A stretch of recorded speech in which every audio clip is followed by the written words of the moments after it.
December 1891, Silver Pine Valley, Montana. Colt McKenna was burying the last horse when the snow started falling again. Not the soft kind that drifted lazy through the pines. The other kind. The kind that came down like judgment, heavy and cold and without mercy. The mare had been 23 years old. Too old for the work he'd asked of her, but she'd done it anyway because that's what good horses do. They carry your weight until they can't anymore, and then they lie down quiet and wait for the end. Colt knew the feeling.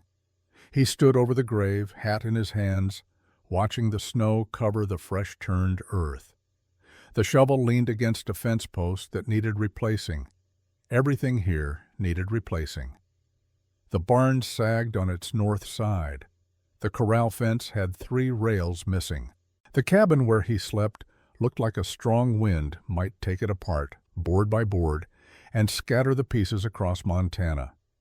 8 years ago, this place had been something.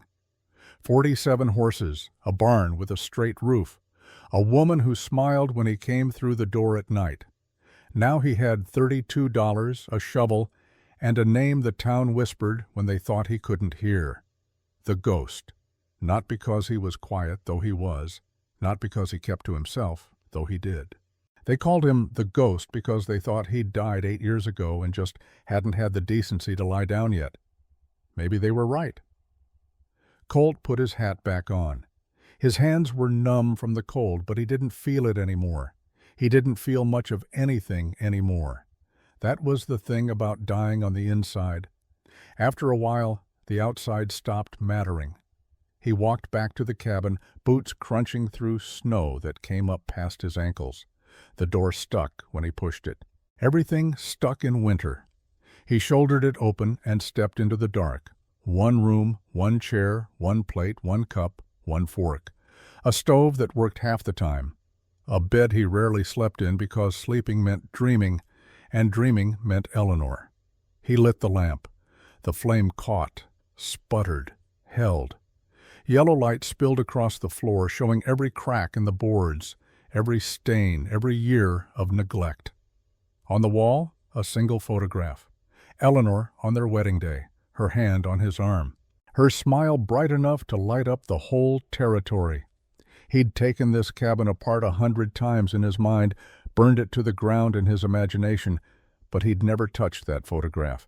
It was the only proof he had that he'd been alive once. Colt poured whiskey into the cup. Not good whiskey. The kind that burned going down and left you feeling worse than before, which was the point. He sat in the chair and stared at the wall. This was the routine. Had been for 8 years. Work until dark, come home. Drink until the edges blurred. Sleep if he could, wake up and do it again. A man could live a long time like this. Not well, but long. Outside, the wind picked up. It came through the gaps in the walls, cold fingers reaching for him. He didn't move.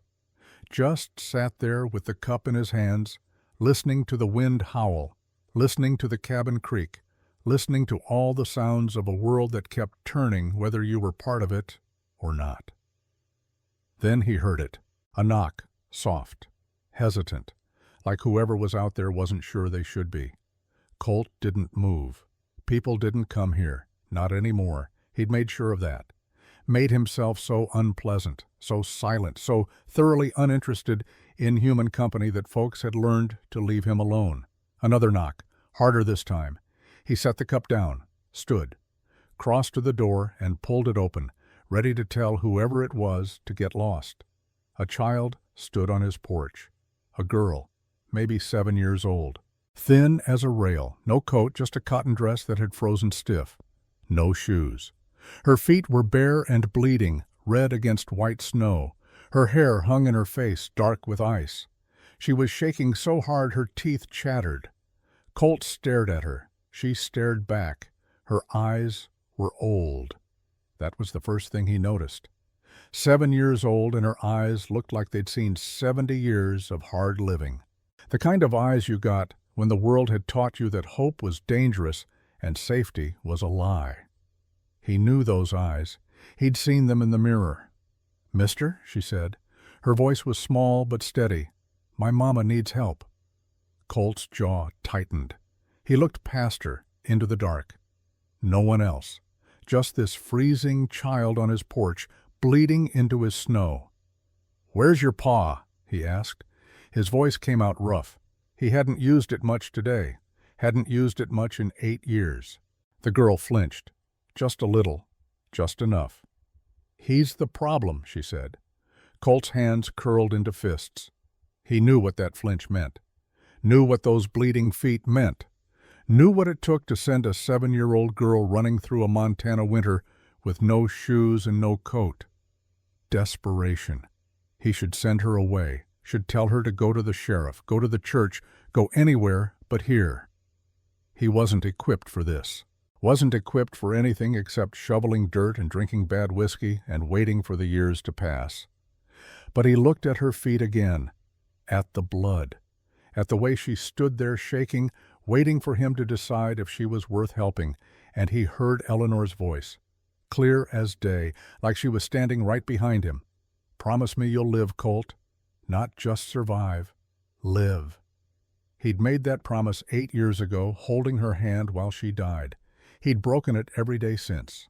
"How far?" he asked. The girl's eyes widened. Hope flickered there, dangerous and bright. 3 miles, maybe 4.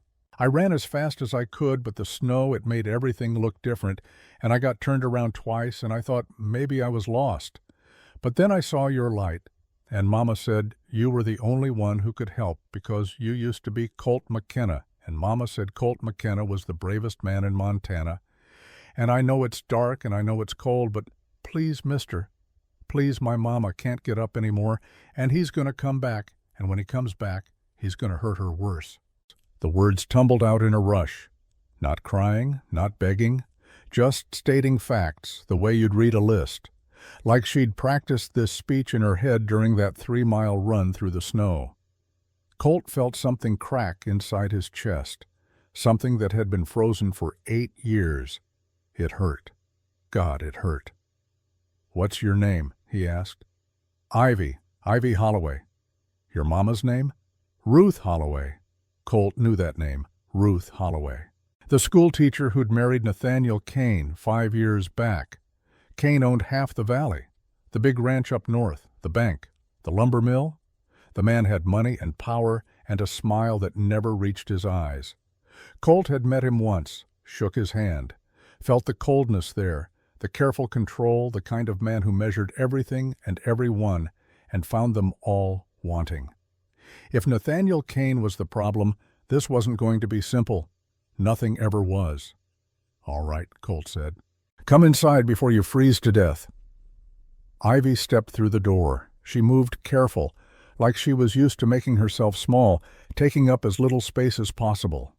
The lamplight caught her face, and Colt saw the bruise on her jaw. Old, yellow around the edges, healing. His hands tightened again. He grabbed a blanket from the bed, wrapped it around her shoulders. She pulled it tight, still shaking. He knelt down, looked at her feet. The cuts were shallow but numerous. She'd run through rough country, rocks, ice, frozen ground. "Sit," he said, pointing to the chair. She sat. He got water from the bucket, warmed it on the stove, found a rag that was mostly clean. He knelt again and started washing the blood off her feet. She didn't make a sound, didn't flinch, didn't cry. Just sat there counting under her breath.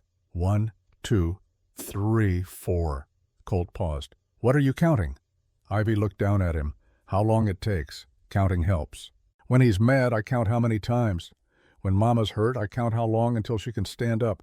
When I'm scared, I count my breaths. 1, 2, 3, 4. It makes it easier."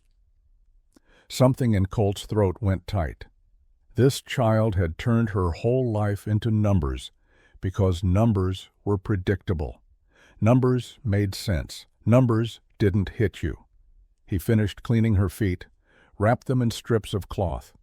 Not proper bandages, but better than nothing. "You got any siblings?" he asked. "No, sir. Just me and Mama." "Your pa know you're here?" "No, sir. He went to town. He goes to town every Tuesday, stays until late. That's when Mama told me to run. She said if I was going to do it, had to be tonight, because he'd be drunk when he came back, And when he's drunk, it's worse. How long you been planning this? Ivy's eyes met his. 217 days, since the day Mama started writing things down. She writes in a book, hides it under the floorboards. Every time he hurts her, she writes it down. Date, time, what happened. She made me memorize them too, just in case. Colt sat back on his heels. 217 days.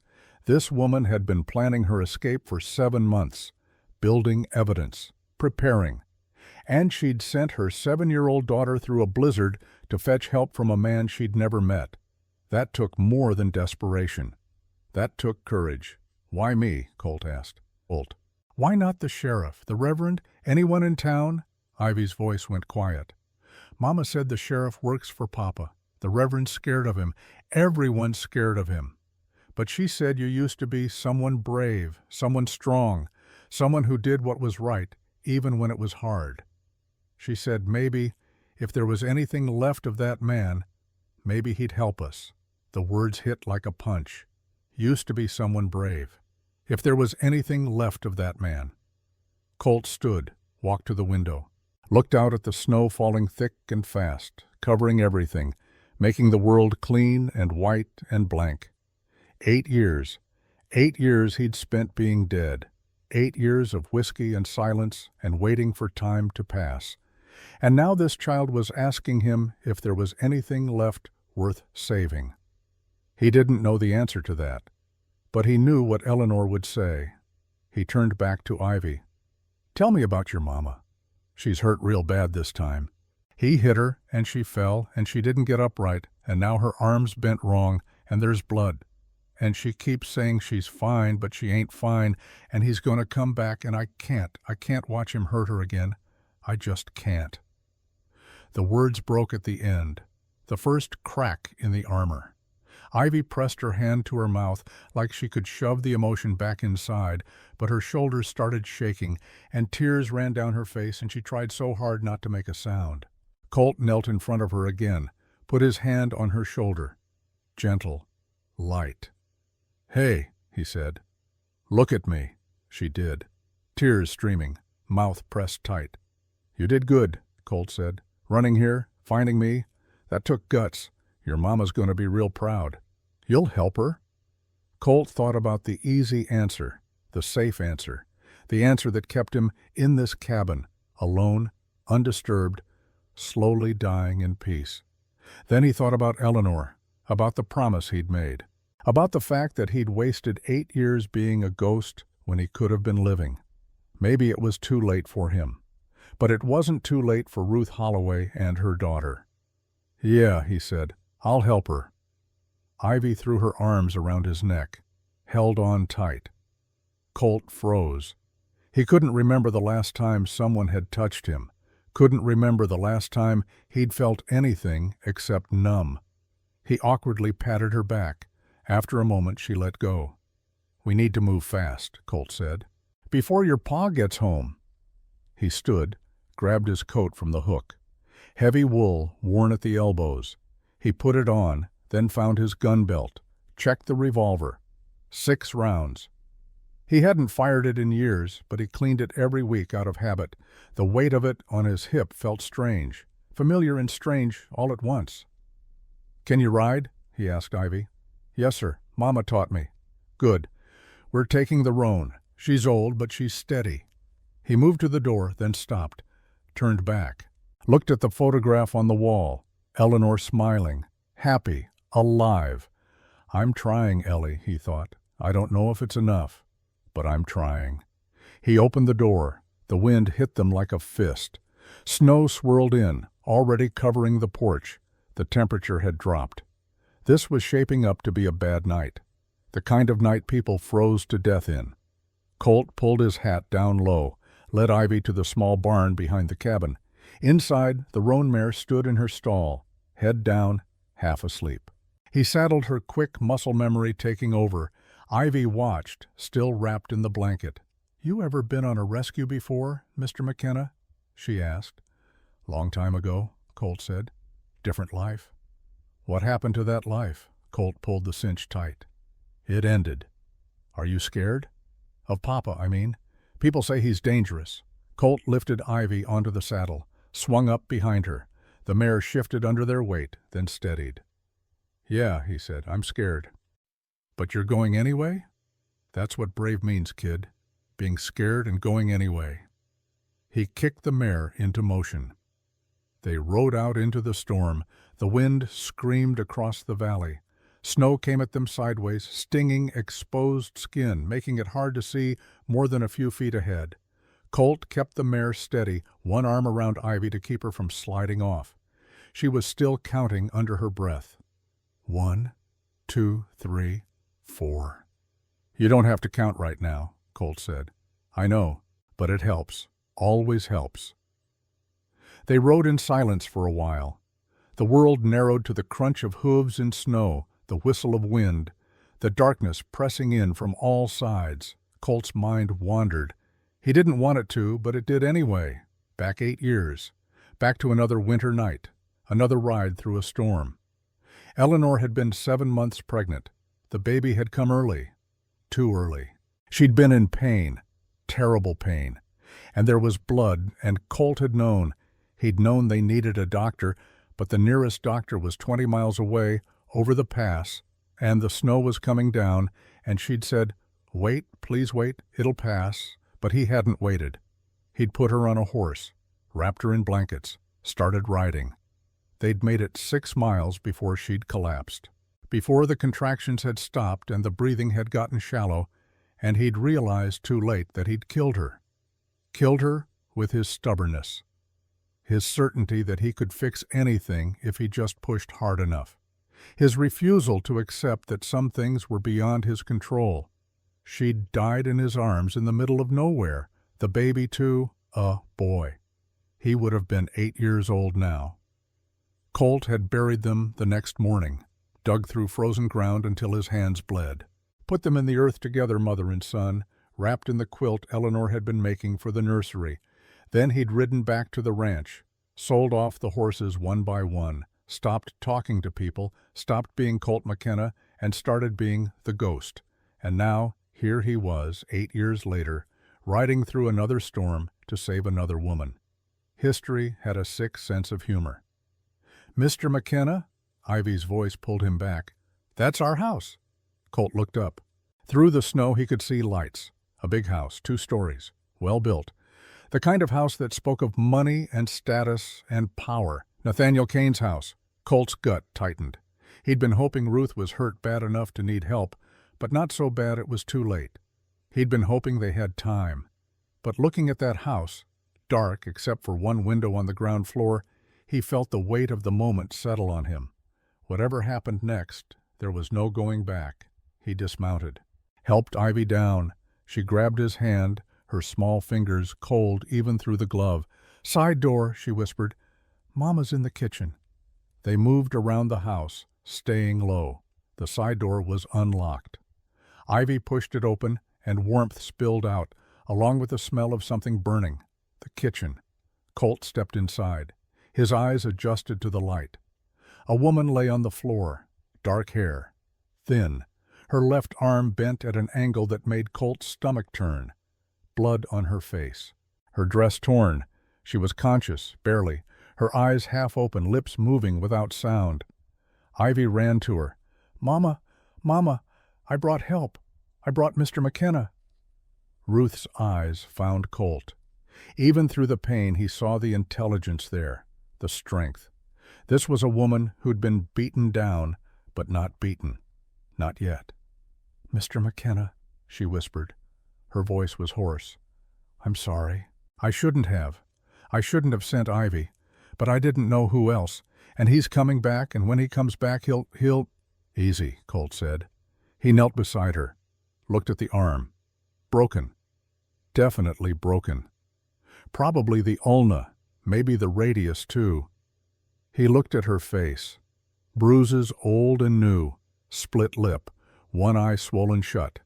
This wasn't the first time, maybe not even the 10th. "Can you move?" he asked. "I think so, if you help. I'm going to lift you. It's going to hurt." "I know what hurting feels like, Mr. McKenna." The words were quiet, but they carried weight. The weight of years, of beatings endured, of a life lived in fear. Colt slid his arms under her, lifted. She gasped, bit down on a cry, but didn't scream. He was impressed. A lesser person would have passed out. "Ivy, get the door," he said. Ivy ran ahead, held it open. Colt carried Ruth outside. The cold hit her, and she shuddered, but she stayed conscious. He got her to the horse, managed to get her into the saddle. She leaned forward, cradling her broken arm, breathing hard. Ivy climbed up behind her, put her arms around her mother, gentle, holding her steady.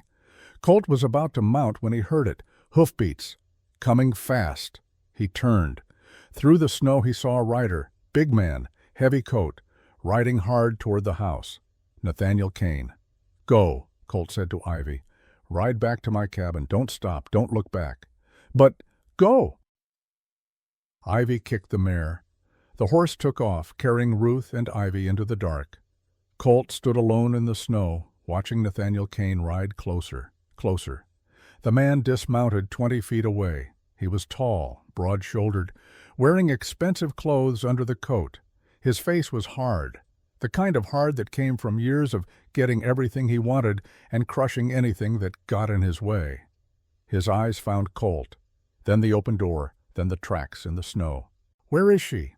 His voice was calm, too calm, the kind of calm that came right before violence. "Gone," Colt said. "You took my wife. I helped a woman who needed help." Nathaniel stepped closer. His hand rested on the gun at his hip. "You don't know what you've done, McKenna. That woman is mine. That child is mine. And you just made the worst mistake of your miserable life." Colt's hand drifted to his own gun, not drawing, not yet, just ready. "She's not property," Colt said. "And you're not a husband. You're just a man who likes hitting things smaller than him." Nathaniel's face went red. "You self-righteous piece of... You think you're a hero? You think you can ride in here and save the day? I own this valley. I own the sheriff. I own the judge. I own everything and everyone, and that includes my wife." "Not anymore," Colt said. The words hung in the air. Snow fell between them. The wind howled. Nathaniel drew his gun. Colt was faster. The revolver cleared leather before Nathaniel's finger found the trigger. Colt didn't aim for center mass, didn't aim to kill. He aimed for the hand. The shot cracked through the night. Nathaniel's gun flew from his grip, landing in the snow. The man screamed, clutching his hand. Blood dripped through his fingers. Colt stepped forward, kicked the fallen gun away, looked down at Nathaniel Kane, this man who'd built an empire on fear and money and pain. "You come after them," Colt said, "and next time I won't miss. Understand?" Nathaniel glared up at him, hatred burning in his eyes. "This isn't over." "No," Colt said, "it's not." He turned, walked to where Nathaniel's horse stood, mounted. The animal was fresher than his mare. Faster. He'd need that. Behind him, Nathaniel was shouting. Threats, promises of revenge, legal action, violence. Colt ignored it all. He kicked the horse into a gallop and rode into the storm. He found his cabin by memory more than sight. The mare was tied outside, Ivy and Ruth already inside. Warm light spilled from the windows. Colt dismounted, tied Nathaniel's horse next to his mare, went inside. Ruth sat in his chair. Ivy had wrapped her in blankets. The girl was trying to set the broken arm with strips of cloth, doing her best, but her hands were shaking. Colt knelt beside them. "Let me." He'd set bones before. Horses, cattle, one time a ranch hand who'd fallen off a roof. Never a woman's arm, but the principle was the same. He looked at Ruth. "This is going to hurt worse than anything you've ever felt." "I've felt a lot, Mr. McKenna." "I know, but I need you to know what's coming." She nodded, bit down on a strip of leather Ivy offered. Colt took her arm, found the brake, counted to 3 in his head, pulled. Ruth screamed into the leather. Her whole body went rigid. Ivy grabbed her good hand, holding tight, tears running down the girl's face. Colt felt the bones slide back into place. Set them, wrapped the arm tight with splints made from broken chair legs and more cloth. When it was done, Ruth sagged back. Her face was white. Sweat beaded on her forehead despite the cold, but her eyes, when they found his, were clear. "Thank you," she whispered. Colt stood, moved to the window, looked out at the dark. Nathaniel would be coming. Not tonight, maybe not tomorrow, but soon. And when he came, he wouldn't come alone. "You can't stay here," Colt said. "This place isn't safe." "Nowhere's safe," Ruth said. "Not from him." "Then we make it safe," she laughed. No humor in it, just exhaustion and pain and the bitter knowledge of someone who'd learned the hard way that fairy tales didn't come true. "How?" she asked. "He owns everything. The law, the town, everything." Colt turned to face her. This woman who'd been beaten and broken but hadn't given up. This woman who'd sent her daughter into a blizzard because she refused to die quietly. "Then we take it back," he said. Ruth stared at him. "You don't know what you're saying. Maybe not. But I know what I'm doing. And what I'm doing is making sure you and your daughter don't spend another day being afraid." "Why?" The question was soft, genuine. "Why would you do this? You don't know us. You don't owe us anything." Colt looked at the photograph on the wall, Eleanor smiling. The life he'd lost, the 8 years he'd wasted. "Because someone asked me if there was anything left of the man I used to be," he said. "And I'd like to find out." Outside, the storm raged on. Inside, 3 people sat in the lamplight. A broken man, a battered woman, a counting child. Tomorrow would bring trouble. Nathaniel would come with lawyers and guns and all the power money could buy. But tonight, they were safe. Tonight they were together. They were. And for the first time in 8 years, Colt McKenna felt something other than numb. He felt alive. Dawn came cold and gray. Colt hadn't slept. He'd spent the night in the chair by the window, gun across his lap, watching the road, waiting for Nathaniel Kane to come back with reinforcements. He didn't come. That worried Colt more than if he had. Men like Nathaniel didn't give up. They regrouped. They planned. They came back harder and meaner and with the full weight of the law behind them because men like that always found a way to make the law work for them. Ruth had finally fallen asleep around 3 in the morning. Exhaustion had taken her under, despite the pain. She lay on Colt's bed now, her broken arm splinted and still, her breathing shallow but steady. Ivy curled up beside her, one small hand resting on her mother's shoulder. Even in sleep the girl was counting. Her lips moved silently. 1, 2, 3, 4. Colt stood. His back ached from sitting all night. He was getting too old for this. 35 felt like 50 after 8 years of slow dying. He put more wood in the stove, made coffee. The smell filled the small cabin, rich and bitter. It was the first pot he'd made for anyone other than himself in longer than he could remember. Outside, the storm had passed. Fresh snow covered everything, pristine and white and unmarked except for the tracks leading to his door. Those tracks told a story anyone could read. Woman and child fled here. Man followed. Man left on different horse. Nathaniel would use that. Would tell everyone Colt had stolen his horse, kidnapped his wife, corrupted his child. Would twist the truth until it looked like whatever he needed it to look like. Colt poured coffee, stood at the window, watched the sun come up over the mountains, pale and cold. Behind him, Ruth stirred. He heard her gasp, then the sharp intake of breath that meant she'd moved wrong, and the pain had found her. He turned. She was sitting up, cradling her arm, her face tight. "Easy," Colt said. "Don't move too fast." Ruth looked around the cabin, taking it in. One room, bare walls. Nothing that spoke of comfort or warmth or life, just the essentials, and nothing more. Her eyes found the photograph on the wall, lingered there. "Your wife?" she asked. "Was? I'm sorry." Colt brought her coffee, set it on the table beside the bed. 8 years ago. Winter. She was pregnant. Didn't make it. Ruth picked up the cup with her good hand, sipped. Her eyes stayed on his face, reading him the way you'd read a difficult book, looking for the story between the lines. "That's why you live like this," she said. "One room, One chair. Nothing but her memory on the wall. Something like that. But you helped us anyway. Colt looked out the window again. The sun was higher now, painting the snow gold. Your daughter asked me if there was anything left of the man I used to be. Figured I should find out. And is there? He thought about that. About the way his hands had moved last night, setting Ruth's arm, drawing his gun, mounting a horse and riding into danger without hesitation. Things he hadn't done in 8 years. Things he thought he'd forgotten. Don't know yet, he said. Ivy sat up, rubbed her eyes. Saw her mother awake and threw her arms around her, careful of the broken arm. Mama, you're okay. You're really okay. Ruth held her daughter with her good arm, pressed her face into Ivy's hair. I'm okay, baby. Thanks to you.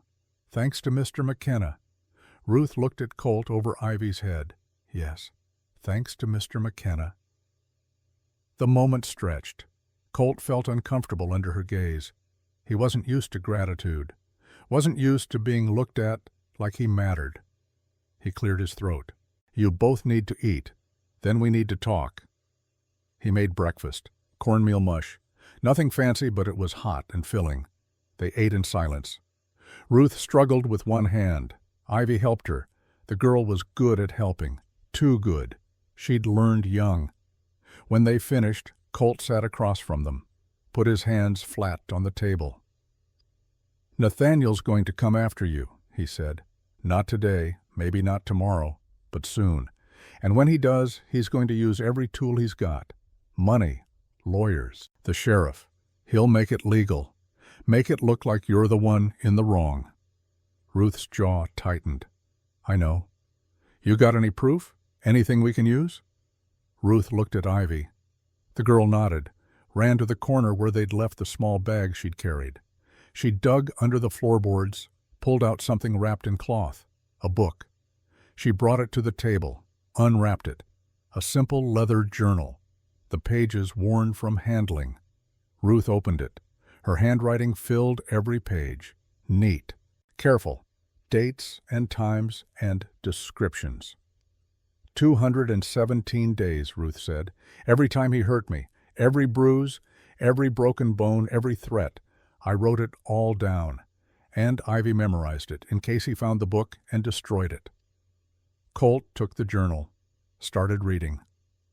March 15th, 1891. Struck me across the face for burning dinner. Left side of jaw swollen. Ivy was present.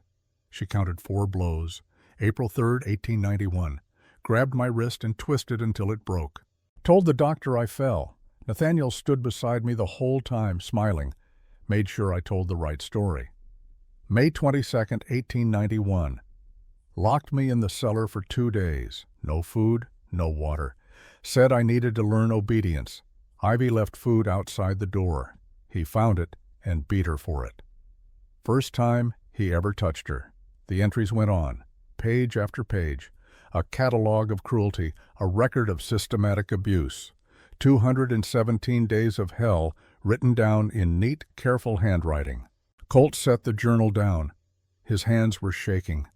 This is good, he said. His voice came out rough. This is real evidence. Evidence for what? Ruth asked.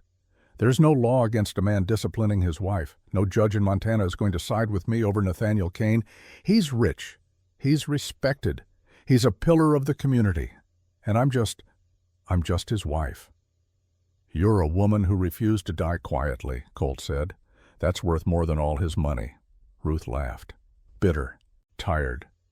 You're an idealist, Mr. McKenna. No, I'm a realist. And the reality is this, you can't go back. He'll kill you if you do. Maybe not today, maybe not tomorrow, but eventually. Men like that don't stop. They escalate. So what do? Colt stood, paced to the window, back. His mind was working, turning over options, discarding the ones that wouldn't work, looking for the path forward. We need help, he said. Someone who knows the law, someone Nathaniel doesn't own. There's no one like that in Silver Pine Valley. Then we go outside the valley. Ruth stared at him. Where? County seat, Helena, 3 days' ride. There's a judge there, name's Boone, I knew him years ago, before everything. He's honest, won't be bought. You want to take a woman with a broken arm and a 7-year-old child on a 3-day ride through winter to Helena on the hope that some judge you knew 8 years ago might help us? When she said it like that, it sounded insane. Maybe it was. But Colt had learned something last night. He'd learned that being alive meant taking risks, meant stepping outside the safety of numbness and feeling things again, even if those things hurt, especially if they hurt. "Yeah," he said. "That's exactly what I want to do." Ruth looked at Ivy. The girl looked back. Some silent communication passed between them. Mother and daughter. Survivors. "Okay," Ruth said. "When do we leave?" "Tomorrow. Tonight we rest. I'll get supplies. Make sure the horses are ready. Come first light, we ride." "What about Nathaniel? He'll track us." "Let him try. I know these mountains." "He doesn't. And I'm done hiding." The words surprised him as much as they surprised Ruth. Done hiding. Was that true? Was he really done being the ghost? He looked at Eleanor's photograph, thought about the promise he'd made. "Promise me you'll live." Maybe it was time to keep that promise. The rest of the day passed in preparation. Colt rode into town for supplies. Not Silver Pine, where Nathaniel's reach was long, but a smaller settlement 10 miles east. A trading post run by a Crow woman named Sarah Chen. She sold him flour, salt, dried meat, coffee, didn't ask questions.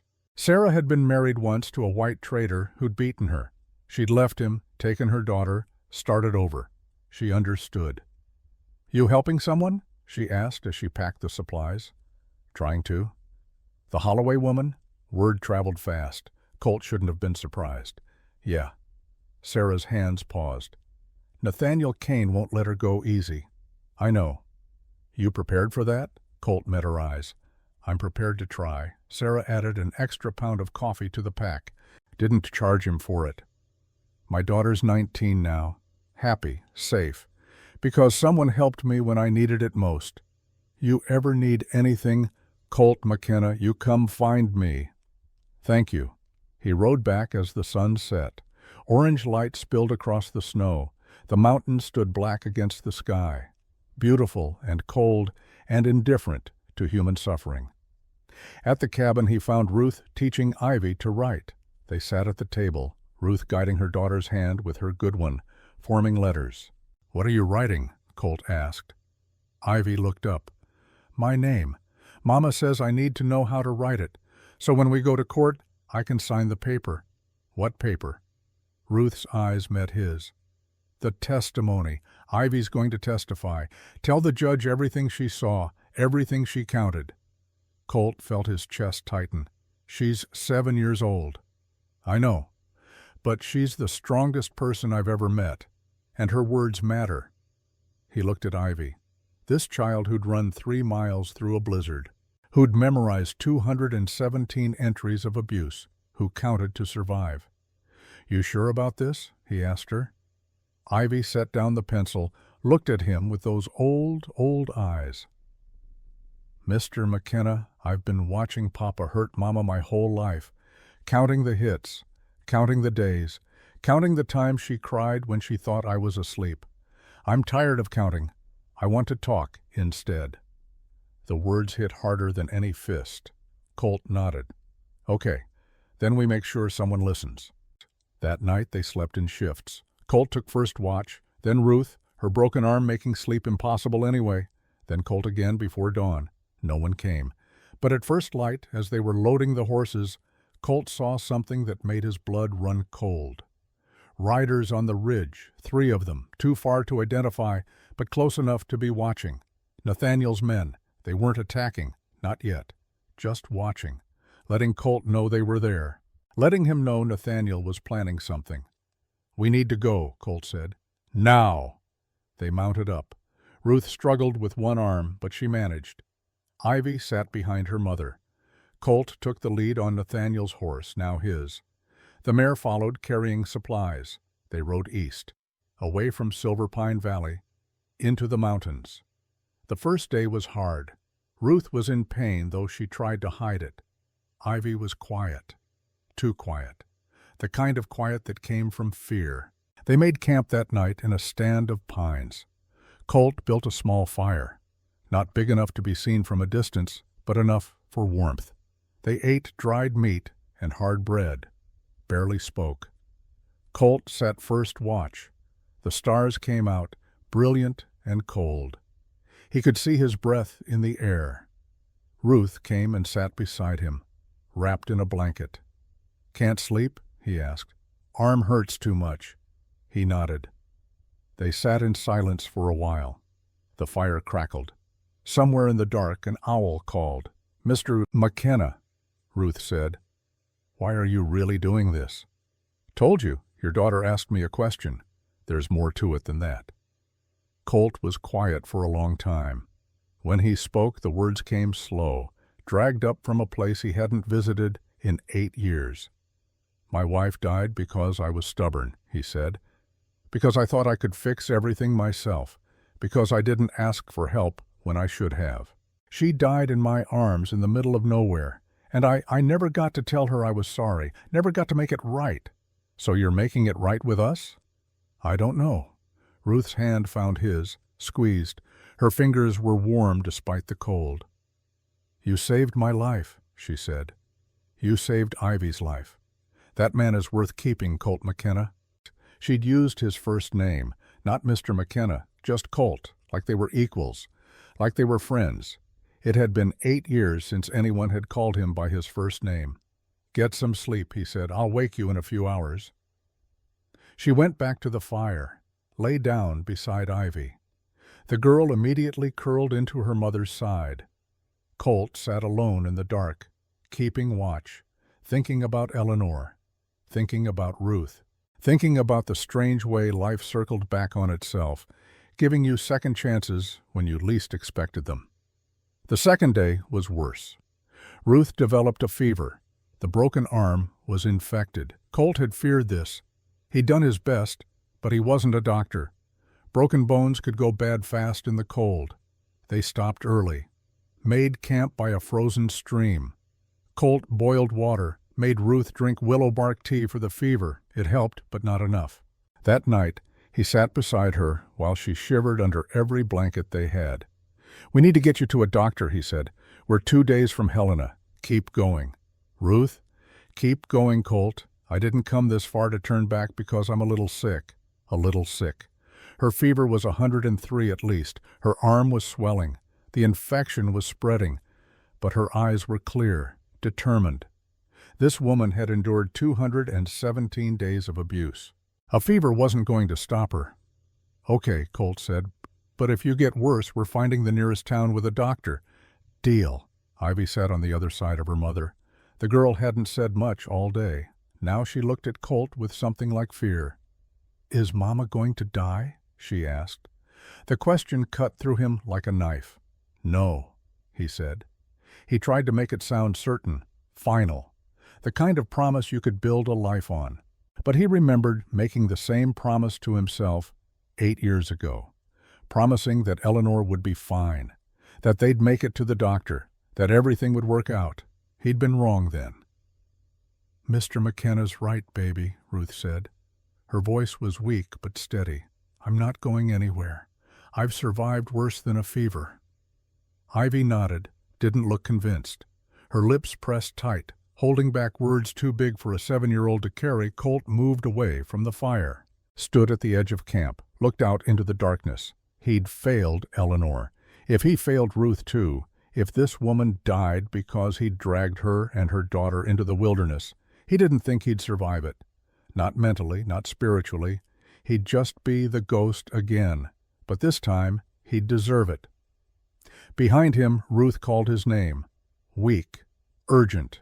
He turned. Ran back to the fire. She was sitting up, pointing into the dark. "Someone's coming," she said. Colt drew his gun. Moved to the edge of the firelight, listening.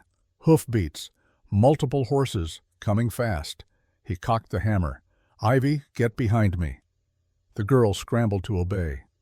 Ruth tried to stand, couldn't, stayed sitting with a branch in her good hand, ready to fight if it came to that. The riders burst into the clearing, 3 men, rough-looking, guns drawn. Colt recognized one of them, Tom Sutter, a hired hand who'd worked for Nathaniel Kane last he'd heard. "That's far enough," Colt said. His gun didn't waver. Tom raised his hands. "Easy, McKenna, we're not here to fight." "Then why are you here?"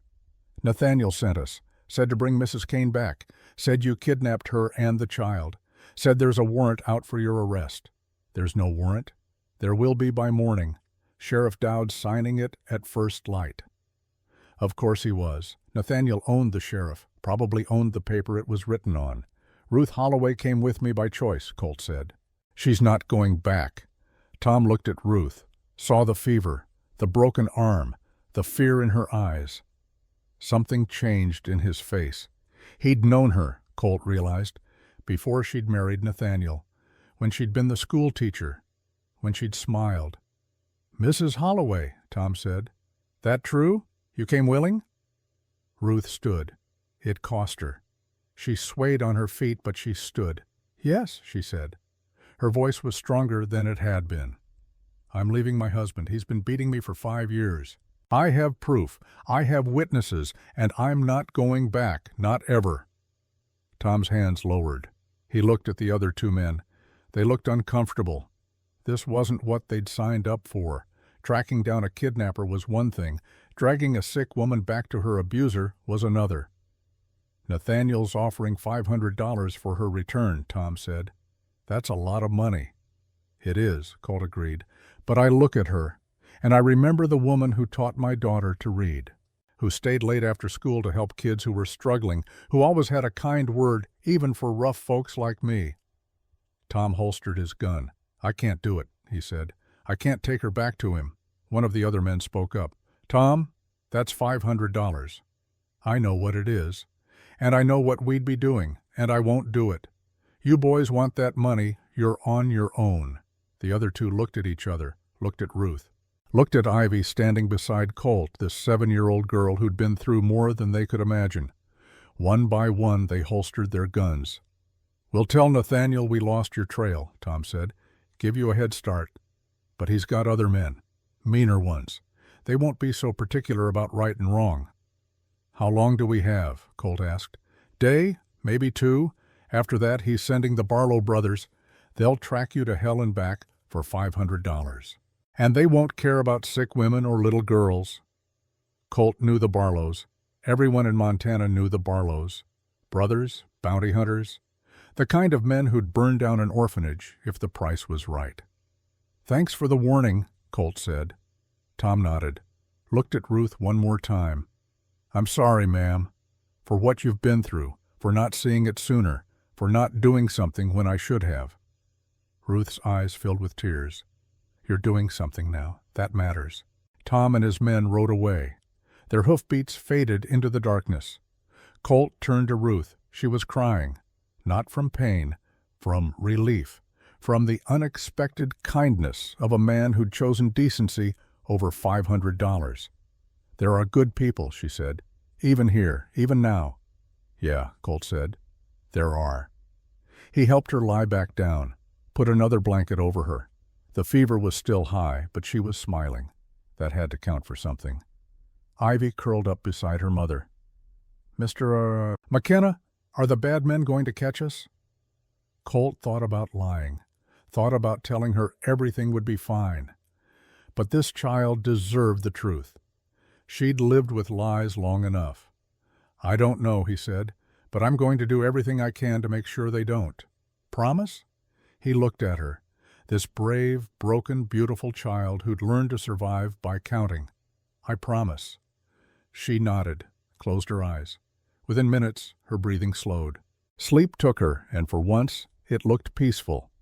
Colt sat watch all night. Didn't sleep. Couldn't. The Barlow brothers were coming. He had maybe 2 days before they caught up. 2 days to get Ruth to Helena, to Judge Boone, to safety. 2 days to prove that Colt McKenna wasn't just a ghost, that there was still something in him worth fighting for. The 3rd day dawned clear and cold. Ruth's fever had broken some time before dawn. She was weak, pale, but conscious. The infection had stopped spreading. Maybe the willow bark tea had helped. Maybe she was just too stubborn to die. Probably both. They broke camp fast. Colt helped Ruth onto her horse. Ivy climbed up behind. They rode hard. By afternoon, they could see Helena in the distance. The county seat. Civilization. Safety. Almost. They were a mile out when Colt heard it. Hoofbeats behind them, coming fast. He turned, saw them on the ridge. The Barlow brothers, 3 of them. Big men on big horses, guns and ropes, and the kind of faces that had forgotten what mercy looked like. "Ride," Colt shouted. Ruth kicked her horse. The animal lunged forward. Ivy held on tight. Colt stayed behind, drew his gun, fired a shot over the Barlows' heads. Not to kill, to slow them down. It didn't work. They kept coming. He fired again. This time he aimed for the lead horse. Hated to do it. Hated to hurt an animal, but he had no choice. The horse went down. The rider rolled clear. Cursed. The other 2 kept coming. Colt holstered his gun, turned his horse, rode hard for Helena. The town appeared ahead. Buildings, streets, people. The courthouse rising above it all, white and solid and real. Ruth's horse stumbled. She nearly fell. Ivy screamed. Colt rode alongside, grabbed the reins, steadied them. "Almost there," he said. "Just hold on." They burst into Helena at full gallop. People scattered. Dogs barked. Someone shouted. Colt didn't stop until they reached the courthouse steps. He dismounted, helped Ruth down. She collapsed against him. He caught her, held her up. The Barlows rode into town 30 seconds later. They stopped when they saw the crowd forming, saw the sheriff's office across the street, saw that they'd lost the element of surprise. The lead Barlow, a man named Jack, with a scar across his face, pointed at Colt. "That man's wanted for kidnapping," he shouted. "There's a warrant from Silver Pine Valley." The Helena sheriff stepped out of his office. A man named Walsh, older, weathered, the kind of lawman who'd seen everything and wasn't impressed by much.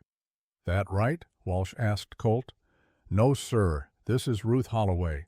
She left her husband because he was beating her. I helped. There's no kidnapping. Just a woman exercising her right to leave." "He's lying," Jack Barlow shouted. "Nathaniel Kane's offering $500 for her return." Walsh looked at Ruth, saw the broken arm, the fading bruises, the way she held on to Colt like he was the only solid thing in a world of quicksand. "Ma'am," Walsh said, "did this man kidnap you?" Ruth lifted her head, looked the sheriff in the eye. "No, sir, he saved my life." Walsh turned to the Barlows. "Then you boys can ride on back to Silver Pine. There's no warrant I recognize, and even if there was, lady says she came willing. That's good enough for me." Jack Barlow's hand drifted to his gun. Walsh's hand moved faster. "Don't even think about it, son. You're in my town now, my rules.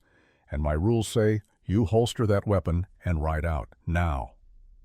The Barlows stared at him. 3 against 1. They could take him.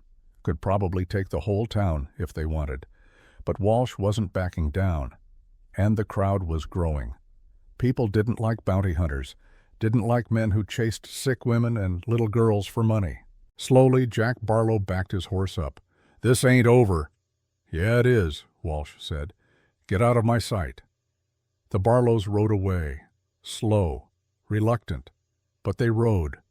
Colt felt something in his chest release, a tension he'd been carrying for 3 days. They'd made it. Against all odds, they'd made it. Ruth sagged against him. "We did it," she whispered. "We actually did it." "Not yet," Colt said. "Still need to see the judge." Walsh came down the steps.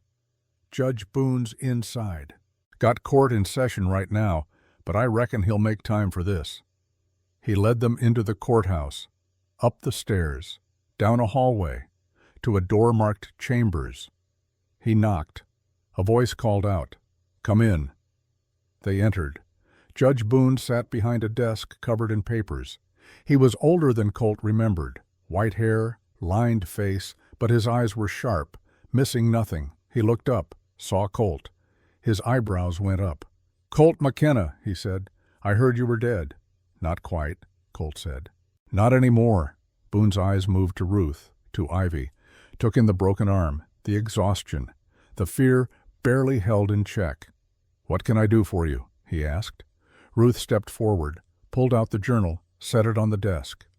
"Your Honor," she said, "I need your help. My name is Ruth Holloway. My husband has been beating me for 5 years. I have proof, I have witnesses, and I need you to help me stop him before he kills me." Boone opened the journal, started reading. His face went still, hard. He read for 10 minutes, didn't say a word, just read, page after page, entry after entry. When he finally looked up, there were tears in his eyes.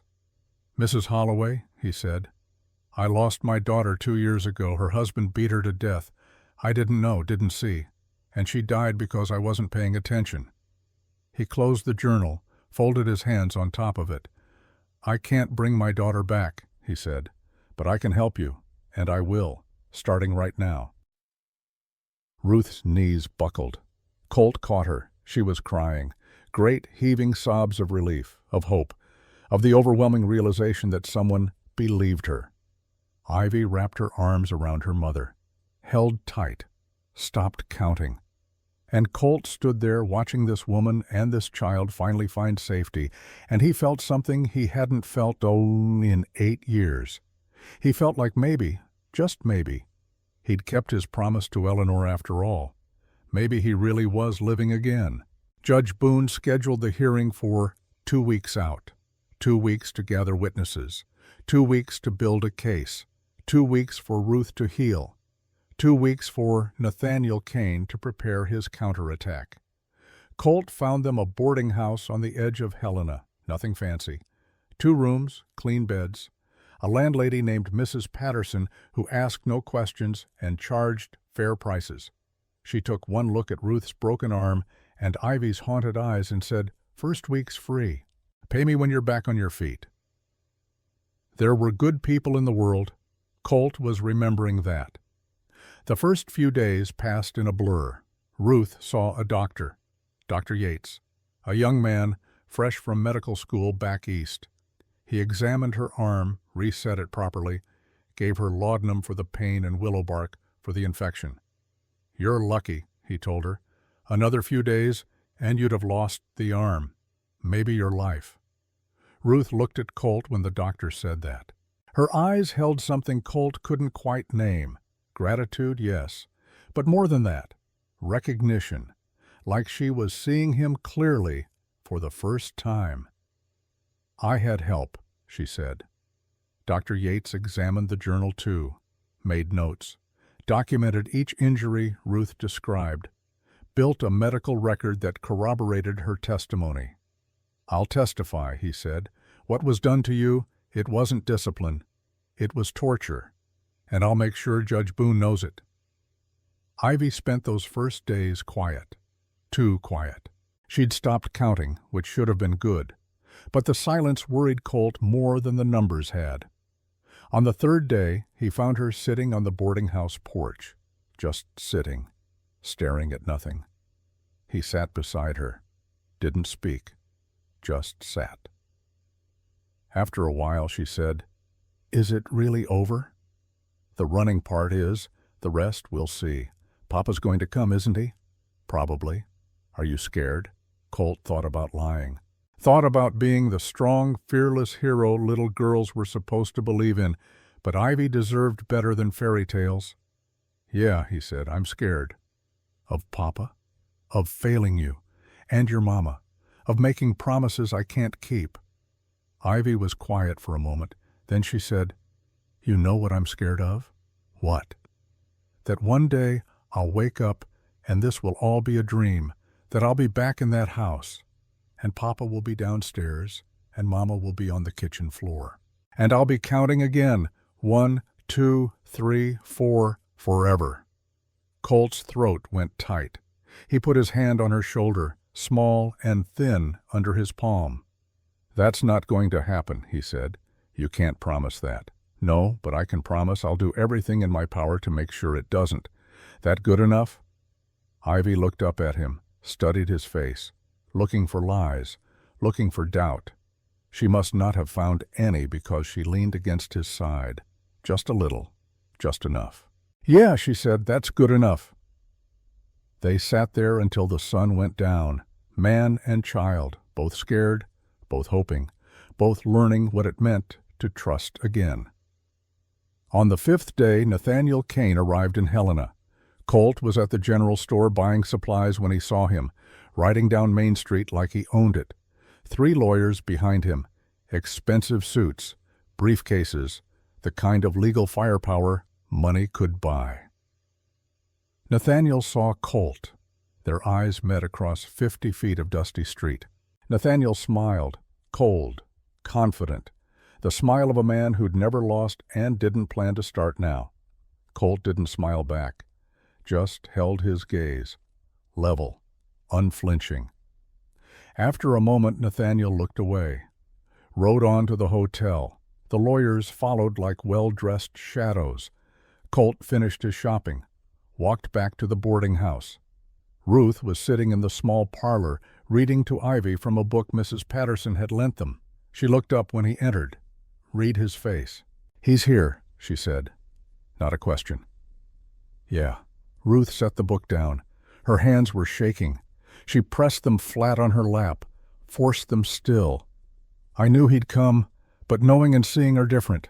You don't have to see him, not until the hearing. I'll have to see him then. I'll be there, so will Judge Boone, so will everyone who believes you." Ruth stood, walked to the window, looked out at the street like she could see through buildings and distance to where Nathaniel was staying. "He's going to say terrible things about me," she said, "about us, about you. He's going to make it seem like I'm the villain, like I abandoned him, like I'm an unfit mother, like you corrupted me. Let him talk. Truth's on our side." Ruth turned. Her eyes were fierce. Truth doesn't matter to men like Nathaniel. Power matters, money matters, and he has both. Judge Boone can't be bought. Every man can be bought. It's just a question of price. Colt crossed to her, stood close enough to see the fear in her eyes, the exhaustion, the weight of 5 years carrying the secret of her own abuse. "Listen to me," he said. "Nathaniel's used to winning because people are afraid to speak up, afraid to challenge him, afraid to tell the truth. But you're not afraid anymore, and neither am I, and that changes everything." "How can you be so sure?" "Because 8 years ago I gave up. I let fear and grief turn me into something less than alive. But you didn't give up. You wrote it all down. You made a plan. You sent your daughter through a blizzard to find help. That's not giving up. That's fighting, and fighters win." Ruth's eyes filled with tears. "What if we don't? What if the judge sides with Nathaniel? What if I lose Ivy?" "Then we try again, and again, until we win or I stop breathing. Those are the only 2 options." She looked at him for a long moment. Then she stepped forward, wrapped her good arm around him, held on. Colt held her back, careful of the broken arm, careful of everything that had been broken in her. Behind them, Ivy watched, and for the first time in days, the girl smiled. The next week passed in preparation. Judge Boone's clerk, a fastidious man named Mr. Hawthorne, helped them build the case. He knew territorial law inside and out, knew every precedent, every loophole, every argument Nathaniel's lawyers might use. "Montana law gives husbands broad authority," Hawthorne explained, "but there are limits: excessive violence, endangerment of children, documented cruelty. These things can sway a judge." "Can sway," Colt noted, "not will sway." "Correct. Judge Boone is sympathetic, but he has to follow the law, and the law is not kind to women in Mrs. Holloway's position." "Then we change his position," Ruth said. Everyone turned to look at her. She sat straighter, her broken arm in a proper sling now, her face still bruised but healing, her eyes clear and determined. "We don't just show him I was abused," she said. "We show him what kind of man Nathaniel really is. Behind the money and the reputation, we expose him completely." Hawthorne nodded slowly. "You'd need witnesses, People willing to testify against one of the richest men in Montana. Then we find them. And they did. Tom Sutter came first, the ranch hand who'd let them go. He testified that he'd seen Nathaniel strike Ruth 3 years ago, seen the bruises she tried to hide, heard her crying through the walls of the ranch house. "I'm ashamed I didn't speak up sooner," Tom said, "but I'm speaking now." Sarah Chen came next, the Crow woman from the trading post. She testified that Ruth had come to her store twice with injuries, once with a black eye, once with a split lip. She said she fell both times, Sarah said. "But I've seen women who fall, and I've seen women who've been hit. Mrs. Holloway was hit." Dr. Yates prepared his medical testimony, documented every healed fracture, every scar, every injury consistent with repeated trauma. Even Reverend Thomas from Silver Pine Valley came, reluctantly, ashamed. But he came. "Mrs. Kane, Mrs. Holloway, came to me for counsel a year ago," he said. "She told me her husband was violent, begged me to help. I told her to pray, to be a better wife, to submit." His voice broke. "I told her the wrong thing," he said, "and I've regretted it every day since. I'm telling the truth now. God forgive me. I should have told it sooner." Colt listened to each testimony as they practiced, watched Ruth grow stronger with every person who stood up for her, watched hope replace fear in her eyes. But he also knew Nathaniel was preparing too, could feel it, the calm before the storm. 3 days before the hearing, Nathaniel made his move. Colt was walking back from the courthouse when he was stopped by 2 men, not the Barlows, different men, wearing deputy badges from Silver Pine Valley. "Colt McKenna?" one of them said. "That's right. You're under arrest." Colt's hand moved toward his gun, stopped. He was in the middle of Helena, in daylight with witnesses watching. Drawing on deputies, even crooked ones, would end badly. "On what charge?" he asked. "Horse theft. Nathaniel Kane filed a complaint. Says you stole his horse 3 weeks back." Of course. The horse Colt had taken the night he rescued Ruth. Technically theft. Legally actionable. Nathaniel was smarter than Colt had given him credit for. "I can explain that." "Save it for the judge. You're coming with us." They put him in irons, walked him to the jail, locked him in a cell. The Helena Sheriff Walsh came by an hour later. He looked annoyed. "I know this is garbage, McKenna," Walsh said, "but my hands are tied. They've got paperwork, a warrant, it's all legal." "How long can they hold me?" "Until Judge Boone rules on it. Could be days, could be weeks." 3 days until the hearing. If Colt was in jail, he couldn't be there, couldn't testify, couldn't support Ruth. That was the plan. Nathaniel was isolating her, making her face this alone. "You need to tell Ruth," Colt said. "Tell her I'm okay. Tell her not to worry." Already sent word. She's coming here now. 20 minutes later, Ruth arrived. Walsh led her into the cell area. She looked at Colt through the bars, her face pale. "This is my fault," she said. "No, this is Nathaniel being clever." "What do we do?" "You go to that hearing. You testify. You tell the truth, just like we planned." "Without you?" "I'll be there in spirit, and the moment Judge Boone dismisses these charges, I'll be there in person." Ruth stepped closer to the bars, put her hand through. Colt took it. "I'm scared," she said. "I know." "What if I freeze up? What if I can't speak? What if I look at Nathaniel and all the words disappear?" Colt squeezed her hand. "Then you look at Ivy. You remember why you're doing this, and you speak anyway." Tears ran down her face. "I don't know if I'm strong enough." "You are. You're the strongest person I've ever met.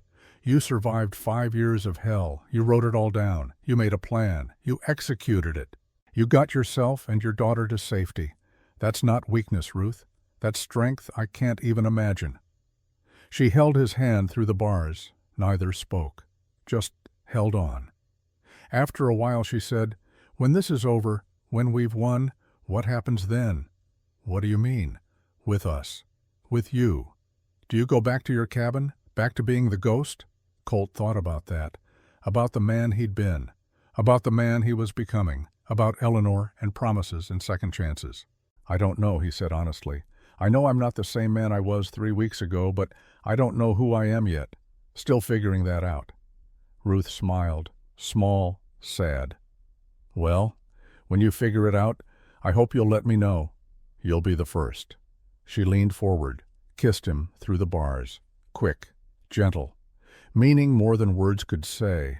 Then she left, and Colt sat alone in the cell, waiting, hoping, praying to a God he wasn't sure he believed in any more, that Ruth would find her voice when she needed it most.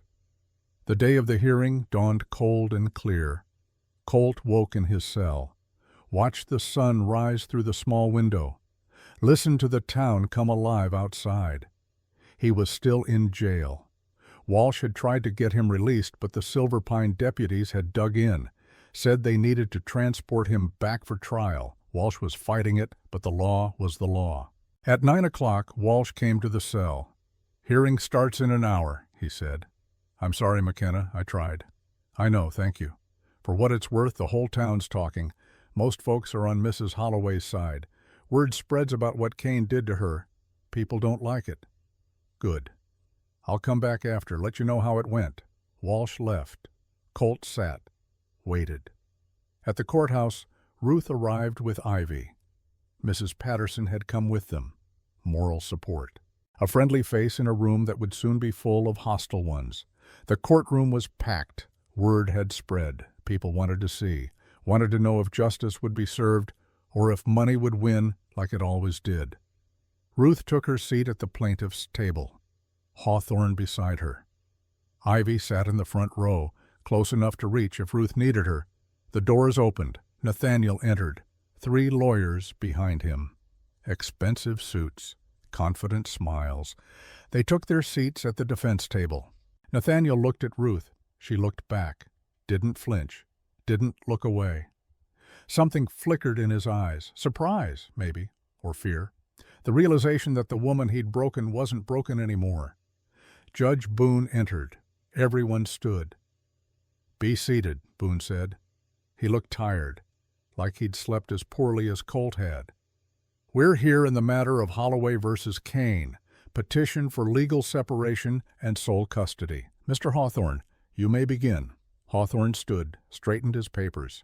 Began. Your Honor, we will show through testimony and documentation that Nathaniel Kane subjected his wife to 5 years of systematic abuse, physical violence, psychological torture, imprisonment. We will show that he endangered their child, that he used his wealth and position to silence anyone who might speak against him, and we will show that Ruth Holloway's only crime was trying to survive. He called Ruth to the stand first. She walked forward, slow, steady, placed her hand on the Bible, swore to tell the truth. She sat, looked at Judge Boone, at the packed courtroom, at Nathaniel, at Ivy. Hawthorne approached. Mrs. Holloway, please tell the court in your own words what happened during your marriage to Nathaniel Kane. Ruth opened her mouth. Nothing came out. The courtroom waited, silent, expectant. Ruth looked at Ivy. The girl nodded, mouthed something. You can do it, Mama. Ruth took a breath. It started 6 months after we married, she said. Her voice shook but held. Small things at first. He'd criticize my cooking, my dress, the way I spoke, said he was helping me be better. I believed him. When did the physical abuse begin? 8 months in. I burned dinner. He slapped me, said I deserved it, said if I'd been paying attention it wouldn't have happened. I believed that too. Did it escalate? Yes, over the next 5 years he broke my arm twice, 3 ribs, my wrist, gave me more black eyes than I can count, choked me until I passed out, locked me in the cellar without food or water. And he did it all while smiling at church on Sundays and shaking hands with the town council on Wednesdays. The courtroom murmured. Boone gabbled for silence. Hawthorne held up the journal. Is this your record of the abuse? Yes. How many entries? 217. The number landed like a stone. 217 times. 217 beatings. 217 days of pain. Hawthorne handed the journal to Judge Boone. We enter this as evidence, Your Honor. Nathaniel's lead lawyer, a man named Garrison, stood. Objection. That journal is self-serving, written by the plaintiff, no independent verification. Sustained, Boone said. But he was already reading, his face growing darker with each page. Hawthorne called Dr. Yates next. The doctor testified about the injuries. Showed diagrams, X-ray plates, medical records that corroborated every entry in Ruth's journal. Then Tom Sutter, then Sarah Chen, then Reverend Thomas. Each testimony added weight, added truth, added voices to Ruth's story. By noon, the case was clear, overwhelming, undeniable. Then Garrison stood for the defense. He called character witnesses, 10 of them, prominent men from Silver Pine Valley, all swearing that Nathaniel Kane was a good man, a pillar of the community, a generous employer, a devout churchgoer. None of them mentioned Ruth. It was as if she didn't exist. Then Garrison called Nathaniel to the stand. Nathaniel took the oath, sat down, looked at the courtroom with sad, wounded eyes. "Mr. Kane," Garrison said, "did you strike your wife? I disciplined her, yes, as is my right and duty as her husband. But I never intended to cause serious harm. Sometimes my temper got the better of me. I'm not proud of that. But I loved her. I still love her." The lie was so smooth, so practiced, so believable. Ruth felt her heart sink. He was good at this, better than she'd feared. "And the journal?" Garrison asked. "The 217 entries?" "Exaggerations.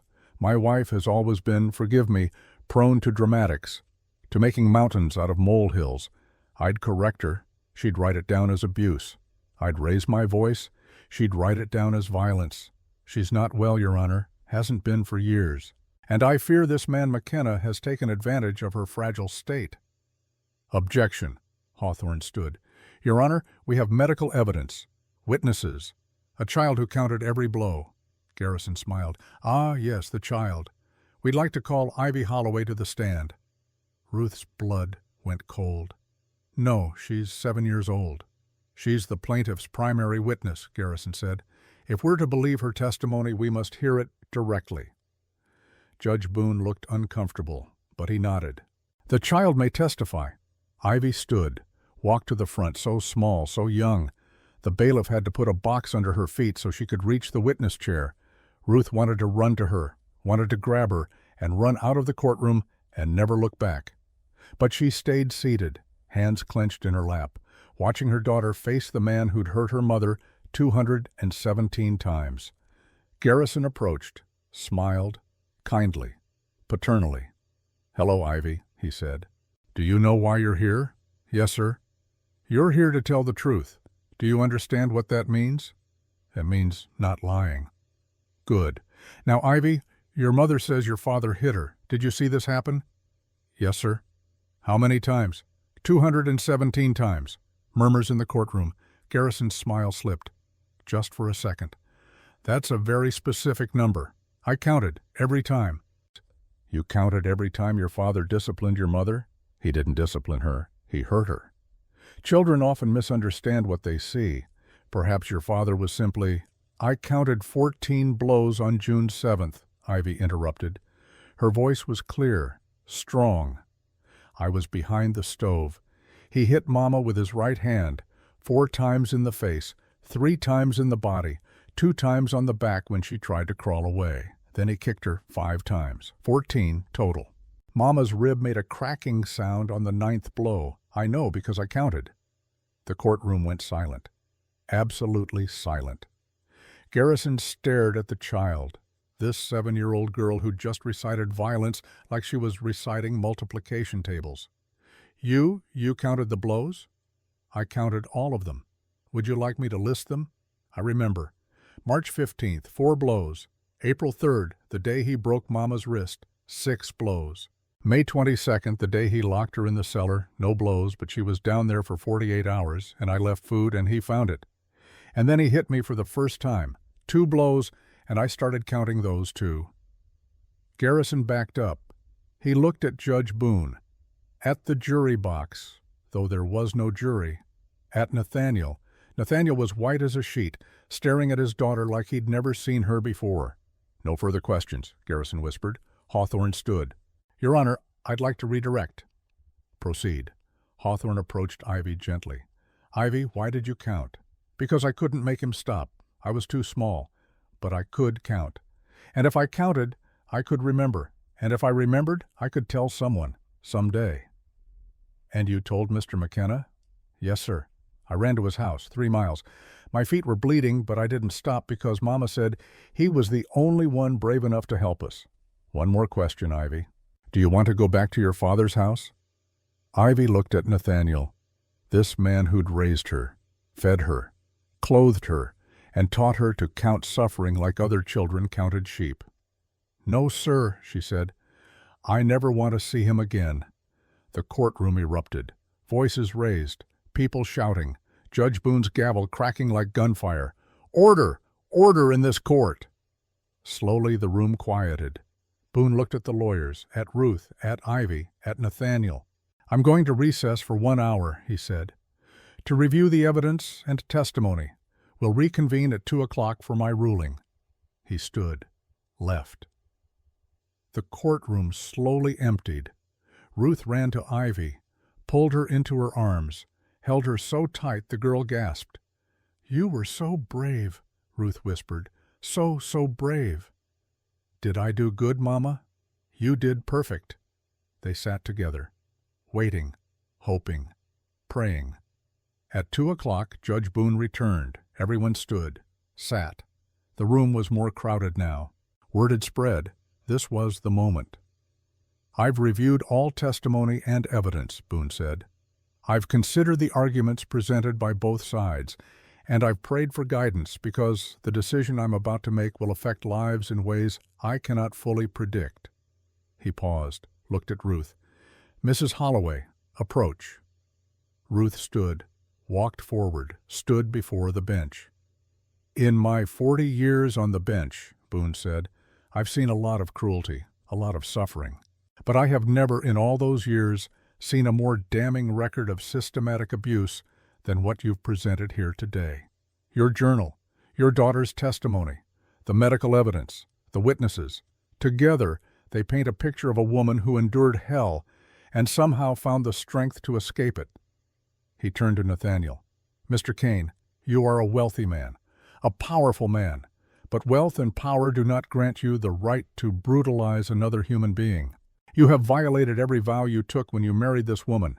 You have traumatized your own child, and you have hidden behind respectability while committing acts of shocking violence." Nathaniel started to speak. Boone cut him off. "I'm not finished. Under Montana territorial law, I cannot grant Mrs. Holloway a divorce. That power rests with the territorial legislature, but I can and do grant her a legal separation, full and permanent. Furthermore, I grant her sole custody of Ivy Holloway. You are ordered to stay no less than 5 miles away from your wife and daughter at all times. Violation of this order will result in your immediate arrest and imprisonment." Ruth's knees went weak. She grabbed the table for support. "Additionally," Boone continued, "I am ordering you to pay Mrs. Holloway $500 in damages. And I am referring this matter to the territorial prosecutor for potential criminal charges of assault and battery." The courtroom exploded. Cheers and applause. People standing. Nathaniel sat frozen. His lawyers whispered urgently, but there was nothing they could do. The ruling was made. Boone gavelled for order. "One more thing, regarding the charge of horse theft against Mr. McKenna." Everyone quieted. "I've reviewed that complaint as well, given that Mr. McKenna was engaged in the rescue of a woman in immediate danger. I find his actions justified under the doctrine of necessity. The charges are dismissed. Sheriff Walsh, please release Mr. McKenna immediately." More cheers. Ruth turned, saw Walsh already heading for the door, heading to the jail. She looked at Ivy. The girl was crying. Happy tears. Free tears. They'd won. Against all odds, against all the money and power Nathaniel could muster, they'd won. Nathaniel stood, pushed through his lawyers, walked toward Ruth. People moved out of his way, uncertain, nervous. He stopped 3 feet from her. His face was empty, all the charm gone, all the masks dropped. Just a man who'd lost everything. "This isn't over," he said, quiet, meant only for her. Ruth looked him in the eye. "Yes, it is. You don't own me anymore. You don't own Ivy. You don't own anything except your own ugliness. And now everyone can see it." Nathaniel's hand twitched. Old instinct. Old habit. But he was in a courtroom full of witnesses. He couldn't touch her, couldn't hurt her, couldn't do anything. He turned and walked out. His lawyers followed. The crowd parted, watching him go, this man who'd ruled Silver Pine Valley through fear and money. Now, just a man walking alone. Ruth didn't watch him leave. She was already moving toward the door, toward the jail, toward Colt. She ran down the courthouse steps, Ivy beside her, Mrs. Patterson hurrying to keep up. They reached the jail just as Walsh was unlocking Colt's cell. Colt stepped out, saw Ruth, saw Ivy. "We won," Ruth said. "Colt, we won." He closed the distance between them, pulled her into his arms, held her like she was the only solid thing in a world gone liquid. "I knew you would," he said. "You weren't even there." Ruth pulled back, looked up at him. "Thank you. For everything. For saving us. For believing in us. For being brave when I couldn't be. You were brave the whole time. I just reminded you." Ivy wrapped her arms around both of them. The 3 of them stood there. A family, not by blood, by choice. That night they celebrated. Nothing fancy, just dinner at the boarding house. Mrs. Patterson cooked, made her famous chicken and dumplings. They ate until they couldn't eat anymore. Afterward, Ivy fell asleep at the table. Ruth carried her upstairs, tucked her in. Came back down to find Colt sitting on the porch, looking at the stars. She sat beside him. They didn't speak for a while, just sat, listening to the night sounds, the town settling, the wind in the trees. "What happens now?" Ruth asked finally. "What do you want to happen?" "I want to go somewhere new, start over. Somewhere Nathaniel can't find us. Somewhere Ivy can grow up without fear." "Where?" "Mrs. Patterson told me about a town, Ashland in southern Oregon. Her sister lives there. Says they need a school teacher. Says it's green, peaceful, far enough that men like Nathaniel become nothing but bad memories." Colt tested the word. "Oregon." "Too far?" Ruth asked. "No," he said, "just far enough." Ruth looked at him. "Will you come with us?" The question hung in the air, heavy, loaded with meaning. Colt thought about his cabin, about 8 years of being dead, about Eleanor. He thought about the promise he'd made. "Promise me you'll live." "Yeah," he said, "I'll come." Ruth smiled, took his hand. "Good." They sat in silence, holding hands, 2 broken people learning what it meant to be whole again. Above them, the stars burned, cold and distant and eternal, bearing witness to endings and beginnings and the strange way life circled back on itself. 6 months later, the town of Ashland, Oregon, green hills, clean air, far enough from Montana that Nathaniel Kane was just a bad memory. Colt stood outside a small schoolhouse, new built, fresh paint. A sign above the door read, "Ashland Elementary." Inside, Ruth was teaching. Her first class, 12 students, Ivy among them. He could hear her voice through the open window, clear, confident, happy. "Now, children, let's practice our letters. Remember, take your time. There's no rush." Colt smiled. He'd built that schoolhouse, spent 3 months cutting timber, laying foundation, raising walls. The town had helped. Good people. People who didn't ask too many questions about where they'd come from or why. He had a job now, breaking horses for the local ranchers. Turned out he was good at it. Turned out people were willing to pay for that skill. He'd bought a small piece of land outside town. 5 acres, enough for a house, a barn, a corral. He was building it slow, 1 board at a time, no rush. Ruth and Ivy lived there with him. In the house he was building, it wasn't much yet, but it was theirs. They weren't married. Ruth's separation wasn't a divorce. Legally, she was still Nathaniel's wife. But out here, nobody cared. Out here, they were just Colt and Ruth and Ivy, a family. The school bell rang. Children poured out. Ivy saw Colt and ran over. "Mr. Colt, did you bring Daisy?" Daisy was Ivy's horse, a gentle mare Colt had bought for her birthday. The girl had taken to riding like she was born to it. "She's tied up around back, ready for your lesson?" "Yes," Ivy hugged him, then ran off to find her horse. Ruth came out last, locked the schoolhouse door, walked over to Colt. She looked tired, but good, happy. "How was your day?" he asked. "Wonderful, exhausting. The Bennett boy still can't remember his alphabet, but he's trying. He'll get there." They walked together toward home. The sun was setting, painting the sky gold and orange and red. "I got a letter today," Ruth said, "from Judge Boone." Colt's stomach tightened. "And?" "Nathaniel's been arrested. Assault charges. Against a woman in Silver Pine, one of his maids. She pressed charges, used my testimony as precedent. He's going to trial." "Good. There's more. 3 other women have come forward, all with similar stories, all willing to testify. Judge Boone thinks he'll be convicted, sentenced to prison." Colt stopped walking, looked at Ruth. "How do you feel about that?" She thought for a moment. "Relieved? Sad. Angry that it took this long. Grateful it's finally happening. All of it at once. That's fair?" They reached their land. The house was taking shape. Walls up, roof on, windows in. Another month, and it would be finished. Ivy was already in the corral, brushing Daisy, talking to the horse like they were old friends. Ruth watched her daughter. "She's not counting anymore. Did you notice?" Colt had noticed. "What's she doing instead?"